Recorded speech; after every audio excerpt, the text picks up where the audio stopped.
Good evening. My name is Perac. It's spelled P-E-R-E-C, accent over the first E. I am also, I am a resident of Jersey City, downtown Jersey City, living on Mercer Street, approximately 3 blocks from this institution, and within close proximity of the proposed pipeline. I've come to speak against the proposal both as and I'm not speaking, I should mention that I am a member of the Planning Board of the City of Jersey City, although I'm not here speaking on behalf of the Planning Board. I mention that for purposes of identification. The other point I'd like to make is that I represent, I think I speak on behalf of a community which is frequently not heard, and that is the Latino community, which because of a variety of reasons, including language issues, it does not frequently come to these types of public hearings to express its opinions on these matters.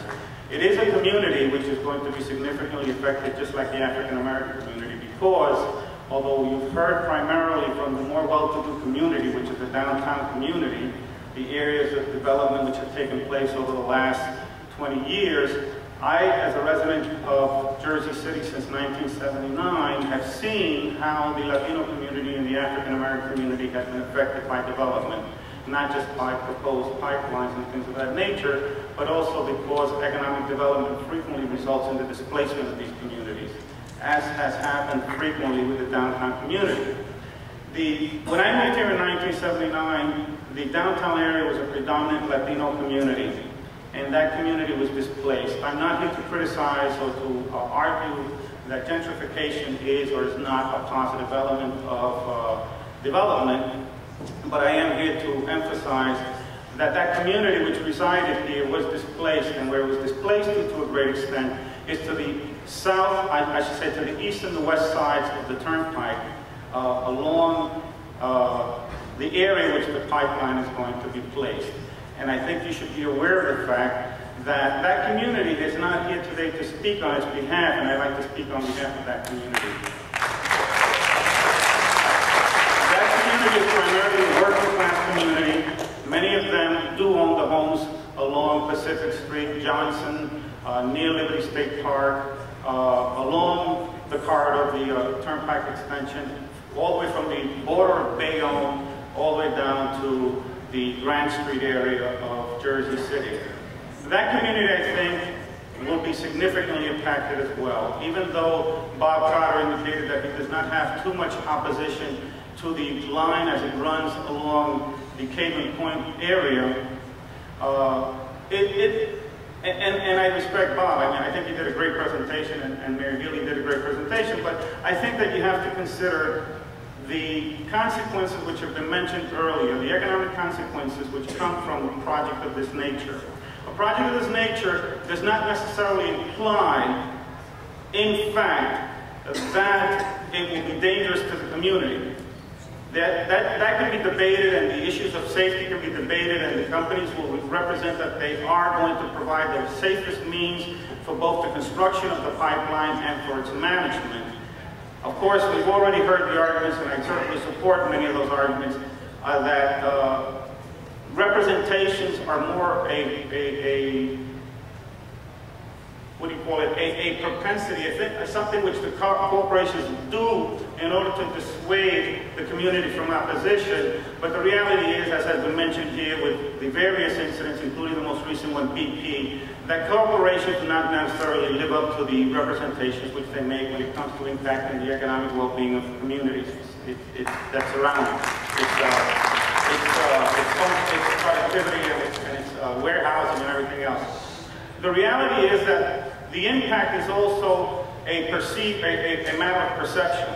And when you take communities that are poor to begin with, and you build a pipeline with such great proximity, you know that you are going to destroy the potential for them to go upwardly mobile, for their properties to increase in value, for the exponential growth of the city to also benefit them. And the reality is that these communities, which are now the perimeter communities of the economic development of Jersey City, who may benefit in the next 10 years from the additional developments of the Turnpike dump site and the further expansions of the development heading south, they will be affected. The pipeline will have a direct impact on those communities, and I think you should consider that. You should consider that. The other point which I'd like to make is that I was a resident of Chelsea in Manhattan when the superhighway was being proposed in the late 70s. The community of Chelsea and of the West Village mobilized against a superhighway being built because it would block direct access to the water, to their access to the river. Those communities are politically powerful and economically powerful communities.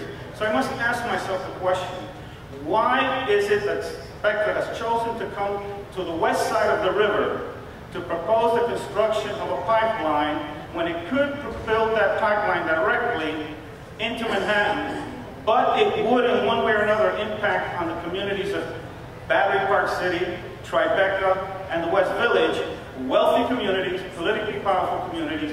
Is it because Spectra has the perception that the Jersey City communities will not react as strongly as the Manhattan communities to the pipeline? That goes to the point that you made about environmental justice and economic justice. Do not take what is perceived as the weaker political and economic community to build a pipeline in their backyard in order to avoid confronting the issues with those communities that they're proposing to directly service. If the intention is to service the Lower Manhattan or Con Edison and Irving Place in Lower Manhattan, or its power plants in Lower Manhattan, then go to those communities and discuss it with those communities. Don't come to ours and propose that we give access to a company so that it can feed a wealthy community in Lower Manhattan.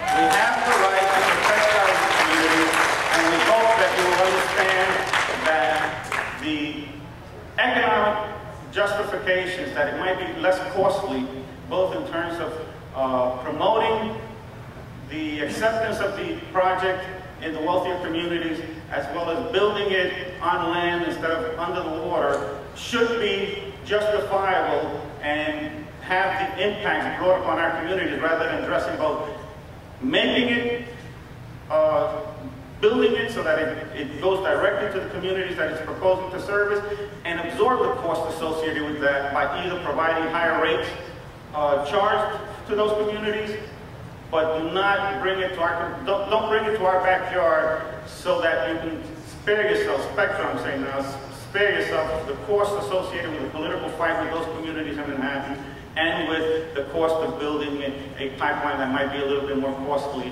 going under the river. Thank you. Thank you.